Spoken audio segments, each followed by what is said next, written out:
Todos mis novios están de acuerdo. El multiculturalismo es nuestra mayor fortaleza. Los gobiernos occidentales suelen promover el multiculturalismo y la diversidad como fortalezas absolutas, tejiendo narrativas de sociedades enriquecidas forjadas en la prosperidad compartida y el respeto mutuo. Sin embargo, al mirar la historia, solo pude encontrar 3 ejemplos de sociedades multiculturales que no necesitaron la bota de un sistema de control abiertamente autoritario para mantener su mosaico de culturas bajo control. Y revela una ironía muy marcada, los raros ejemplos premodernos de pluralismo multirracial y multirreligioso, como la corrupción oligárquica de Cartago que afianzó el soborno de las élites, y las redes clientelistas de Roma que eran caldo de cultivo para luchas faccionales, y las ciudades-estados suahilis y su dependencia de economías esclavistas brutales. Bueno, mantenían sus frágiles equilibrios a través de la explotación en lugar de una verdadera armonía. Y esto subraya cómo esos sistemas se tambaleaban sobre la coerción bajo la apariencia de tolerancia. Se aproxima un colapso y luego una guerra civil. Más cerca de nuestra época, podemos observar la enorme limpieza étnica después de la Segunda Guerra Mundial. Pero para los propósitos de esta presentación, veremos un conflicto que trajo caos a toda una región y que aún está dentro de la memoria viva. Y eso es la década de 1990 y los Balcanes, que implosionaron en un caldero de guerras étnicas y religiosas cuando el frágil mosaico multiétnico de 1980, el cual durante mucho tiempo había suprimido divisiones latentes y, al hacerlo, colapsó las sociedades que antes eran cohesionadas en enclaves divididos de odio y desplazamiento que cobraron más de 10,000 vidas. Según encuestas de los últimos 2 años, entre 40 y 47% de los estadounidenses creen muy probable una guerra civil en los próximos 10 años o en su vida. Y esto ha sido material para muchos y celebridades durante muchos años. Por supuesto, la guerra civil está por terminar. La derecha.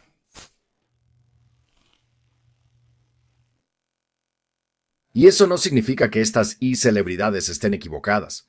Entra David Betts, un profesor del King's College de Londres y un experto en el tema, quien ha ganado mucha atención pública recientemente por sus teorías sobre el potencial de una futura guerra civil en Occidente. Sus opiniones se basan en el debilitamiento del tejido social, la pérdida de legitimidad, especialmente en el gobierno, y los enormes cambios demográficos que están ocurriendo actualmente en los países occidentales, que están creando las circunstancias perfectas para una tormenta perfecta en este sentido. Se avecina una guerra civil, Estados Unidos contra los extranjeros. Me refiero al gobierno. Pero si llega un colapso, ¿qué se puede hacer para aumentar las posibilidades de supervivencia tuyas y de tu familia en tiempos tan caóticos? Con ese fin, mientras investigaba a fondo, encontré un artículo escrito hace unos 7 años por un hombre que vivió las guerras civiles que azotaron los Balcanes en la década de 1990 y lo tituló Un año en el infierno, y sus experiencias sobre cómo pudo sobrevivir en una ciudad de 6,000 personas sin agua, electricidad, gasolina, ayuda médica, defensa civil, distribución de servicios, ni ningún tipo de servicios tradicionales o gobierno centralizado. Bueno, él ofrece ideas muy agudas. Y en él describe qué esperar y qué se necesita para sobrevivir a tales eventos, y muchas de estas cosas podrían sorprenderte.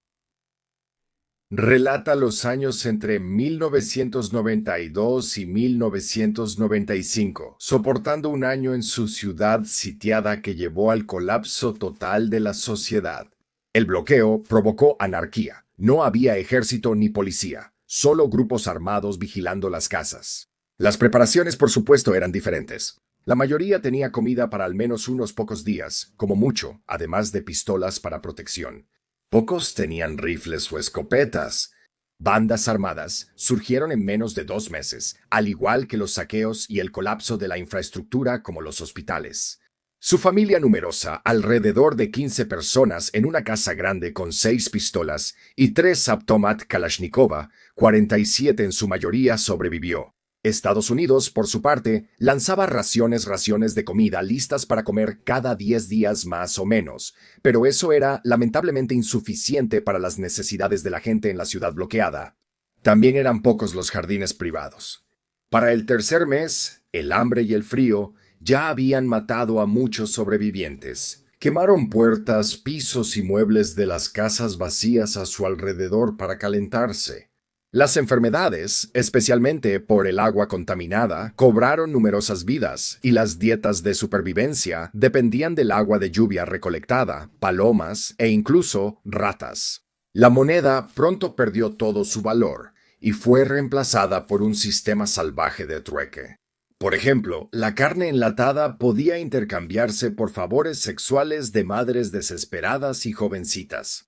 Estallaron luchas feroces por armas, municiones, velas, encendedores, antibióticos, combustible, baterías y comida, erosionando la decencia humana y convirtiendo a hombres comunes y corrientes en monstruos. En última instancia, la fuerza colectiva resultó ser esencial. Las personas aisladas, sin importar cuán bien armadas estuvieran, enfrentaban inevitablemente el robo y la muerte. Y él recalcó mucho que nadie puede sobrevivir a una situación así por sí solo. La ciudad se dividía en comunidades por calles. En mi calle, con 15 a 20 casas, hacíamos patrullas de 5 hombres armados para protegernos de pandillas y saqueadores. Los intercambios ocurrían en una calle comercial organizada, pero era peligroso ir por los francotiradores y bandidos que asaltaban a los transeúntes. Solo me aventuré allí 2 veces por artículos esenciales raros, como una lista de medicinas, principalmente antibióticos. Nadie usaba automóviles porque las calles estaban llenas de escombros y autos abandonados, y la gasolina era muy cara. Los viajes solo ocurrían de noche, nunca solo o en grupos grandes, sino en pequeños grupos de 2 o 3 personas. Hombres armados moviéndose rápidamente entre sombras y ruinas, en lugar de por caminos abiertos. Las pandillas estaban formadas por entre 10 y 15 hombres. Algunas llegaban a tener hasta 50 integrantes. Sin embargo, muchos eran hombres comunes, padres y abuelos, pero ellos también mataban y robaban. No había personas totalmente buenas o malas, la mayoría estaba en una zona gris. Para entender la gravedad, imagínelo como volver a la edad de piedra. Tenía un tanque de gas para cocinar, pero me abstuve de usarlo para calefacción porque lo consideraba demasiado caro. En cambio, hice una boquilla para recargar encendedores, que eran muy valiosos. Cuando alguien tenía un encendedor vacío, lo rellenaba a cambio de una lata de comida o una vela. Como paramédico, mi experiencia fue mi mayor recurso. En crisis, la curiosidad y habilidades valen más que el oro. Los suministros se acaban, pero las habilidades quedan. Invito a aprender a reparar desde zapatos hasta personas. Mi vecino, experto en producir queroseno para lámparas, nunca pasó hambre. Eso depende. Si piensas vivir del robo, solo necesitas armas y mucha munición. De lo contrario, recomendé almacenar comida, artículos de higiene, baterías, acumuladores recargables y pequeños bienes para el trueque como cuchillos, encendedores, pedernales y jabón. También sugería alcohol duradero, como whisky barato para el trueque. La mala higiene causó muchas muertes, por eso insistí en almacenar artículos esenciales como bolsas de basura, papel higiénico y platos y vasos desechables. Prioricé los suministros de higiene sobre la comida, ya que es posible cazar o recolectar, pero no obtener desinfectante. Los artículos clave eran detergentes, cloro, jabón, guantes y mascarillas. Enfaticé habilidades de primeros auxilios para lavar heridas y quemaduras. Como resultaba poco probable encontrar un médico que trabajara sin paga, insistí en aprender sobre el uso de antibióticos y mantener una reserva. Para las armas, las opciones comunes, simples y fáciles de ocultar son las mejores. También rifles para defensa. Los objetos compactos y discretos son preferibles a los llamativos. Un generador causa problemas, pero 1000 encendedores B y C son portátiles, baratos y útiles para intercambiar. Recolectamos agua de lluvia en 4 barriles grandes y la hervíamos, ya que el río cercano se contaminó rápidamente. Enfaticé la necesidad de barriles y cubetas para agua. Intercambié el oro de la casa por municiones, pero el dinero pronto fue inútil. Todo lo que necesitábamos lo conseguíamos a través del trueque. Sí, pero el café y los cigarrillos eran aún más caros. Yo tenía mucho alcohol y lo intercambiaba sin problemas. El consumo de alcohol aumentó 10 veces en comparación con tiempos de paz, pero será más útil almacenar cigarrillos, encendedores y baterías. Ocupan menos espacio. Al principio de los problemas, la policía confiscó muchas armas. Escóndelas. En disturbios, el gobierno podría confiscar armas registradas. No lo olvides. Recuerda, los primeros días son los más difíciles y quizá no encuentres un arma para proteger a tu familia. No tener armas en situaciones de caos y pánico es riesgoso. Lo esencial son armas y municiones. En la guerra usé defensas primitivas, sacos de arena y rocas en ventanas rotas y escombros bloqueando el portón. Un vecino hizo un pasadizo secreto en la pared hacia unas ruinas cercanas. Irónicamente, las casas más protegidas con alarmas y rejas fueron las primeras saqueadas, pues llamaban la atención de los atacantes. Haz tu casa poco atractiva y almacena armas y municiones para disuadir saqueadores. ¿Cuánta munición? Tanta como sea posible. Es clave tener a alguien vigilando las calles siempre. La organización de calidad es fundamental en caso de ataques de pandillas. El encierro protegía de francotiradores. Calles vacías facilitaban combates cercanos. Primero los débiles mueren, después los demás luchan. No había un ejército organizado. Cada hombre luchaba. Todos estaban armados, listos para defenderse. Además, nunca uses objetos de calidad cuando salgas. Alguien te matará y te los quitará. Ni siquiera lleves un arma larga costosa. Llama la atención. Cavé letrinas con palas cerca de la casa, una tarea asquerosa. Me lavé con agua de lluvia porque el río era demasiado peligroso. Sin papel higiénico habría cambiado cualquiera que hallara. Fue un asunto sucio. La mayoría de las heridas fueron por disparos.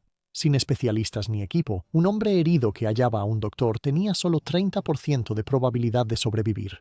La gente moría, muchos por infecciones de heridas superficiales. La gente moría tontamente con bastante frecuencia.